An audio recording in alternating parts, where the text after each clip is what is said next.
அதாவது உண்மையிலேயே வந்து ரொம்ப அழகா தாயாருனாலே ஒரு அழகு, தாயாருனாலே ஒரு அழகு.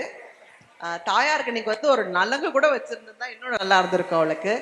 நீங்க பாத்தீங்கன்னா வேலூர்ல வந்து அவளுக்குன்னே ஒரு கோயில், தங்க கோயில் பாத்தீங்கன்னா வேலூர்ல வந்து தாயாருக்குன்னே ஒரு கோயில். அந்த தாயார் பாத்தீங்கன்னா அந்த நாராயணி கோயில் பாத்தீங்கன்னா காலையில ஒரு சுரூபமா இருப்பா, காலையில் லக்ஷ்மி, சரஸ்வதி, பார்வதி 3 நேரமும் தரிசனம் பண்ணா உண்மையிலே லைஃப் ரொம்ப நல்லா இருக்கும்னு சொல்லுவாங்க. இன்னைக்கு நம்ம எல்லாரையும் சேர்ந்து ஒரே இடத்துல தரிசனம் பண்றதுங்கிறது பெரிய விஷயம்.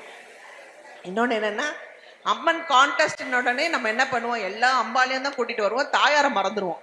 ஆனா ரொம்ப அழகா தாயாரை மறக்காம அந்த கலசத்தோட தாமரையோட அதுவும் இந்த சைட்ல பணத்தோட வேற லெவல்.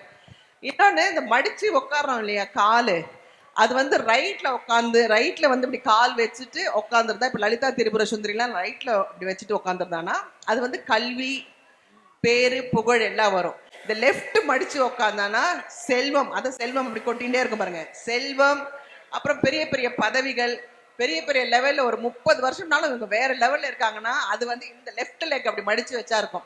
ஸோ இந்த குழந்தை செல்வத்துக்கு அதிபதின்றத ரொம்ப அழகா அந்த லெஃப்ட் லெக் மடிச்சு வச்சு ரொம்ப அழகா காமிச்சிருங்க. சாந்த ஸ்வரூபியா இருக்கிற ரொம்ப அழகா இருந்துச்சு இந்த கான்செப்ட் நீங்க பண்ணது. அதாவது ஒரு தாய் தகப்பன் தன் குழந்தைக்கு ரெடி பண்ணதுன்றது ரொம்ப விசேஷமா இருக்கு. You are truly blessed Kannamma.